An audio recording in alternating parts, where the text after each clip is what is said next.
مرحبا حبايبي المتابعين. إن شاء الله اليوم راح أقدم لكم طريقتي في عمل مرق الكبة، كبة الجريش طبعا. حبايبي ترى اليوم بس راح أعلمكم، مو أعلمكم، إنما هاي طريقتي في عمل المرق وليس الكبة. إذا تريدون أسوي لكم الكبة اكتبوا لي بالكومنتس، أريد يعني طريقة عمل الكبة حتى أسوي لكم إياها وأقدم لكم. طبعا هاي الكبة صار لعندي تقريبا شهر ونص بالمجمدة، كل شي ما أكو عليها. ومن أسوي هاي الكبة طبعا ناجحة 100%، وكلش سهلة وما يراد له شي، واللي ما يعرف يسوي كبة راح يعرف يسوي كبة. فطلعتها من المجمدة، خليتها مجرد ساعتين تذوب حتى يعني نعرف نشتغل بيها زين.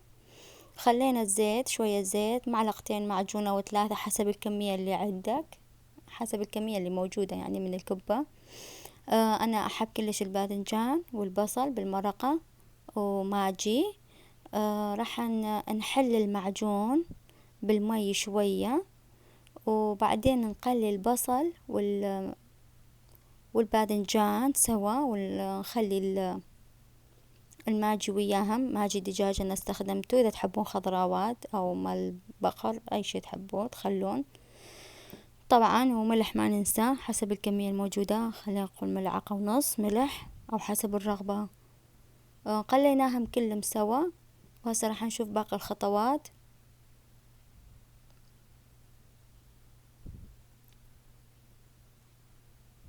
طبعا حبايبي والله كلش سهلة هاي الطريقة وناجحة وكلش طيبة.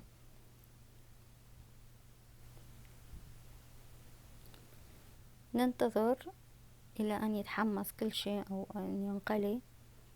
طبعا أنا هاي القطعة كلش أحبها، هاي اللي دائما تكون راس الباذنجان أو الباذنجان. وهاي هنا نضيف المعجون، وراح نضيف المي طبعا. حبايبي إذا تريدون مثل ما قلت لكم، إذا تريدون طريقة عمل الكبة اكتبوا لي بالتعليقات جوا، وسووا شير، سووا لايك، سووا لي سبسكرايب، حتى دائما انزلكم. انا عندي كثير فيديوهات كن سويتوها ومحضرة ومخزونة حتى انزلها، بس اشوف سبسكرايب كثير حتى انزل لكم كل شيء. وهوني بعد ما غلي الماي راح نضيف الكبة. شوفوا طبعا انا طبعا كلش يعني بديعة هاي طريقتي.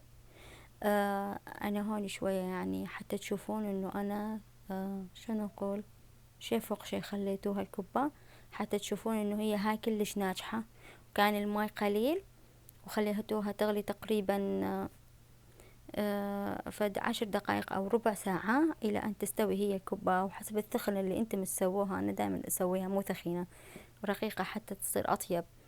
بعدين ضفتوا له شوية ماي حتى طبعا هون قبل ما نضيف الماي نحركه تحريكة كلش بسيطة من جوا، من اسفل الدست نحرك تحريكة كلش بسيطة. انا هون يمكن سرعت الصورة حتى ما احب الفيديو يطول، فيديوهاتي ما احب طويلة.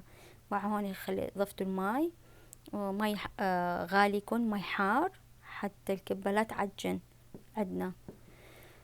فهوني راح نخليها كبة الى ان تستوي، ونقدمها بطريقتنا الخاصة.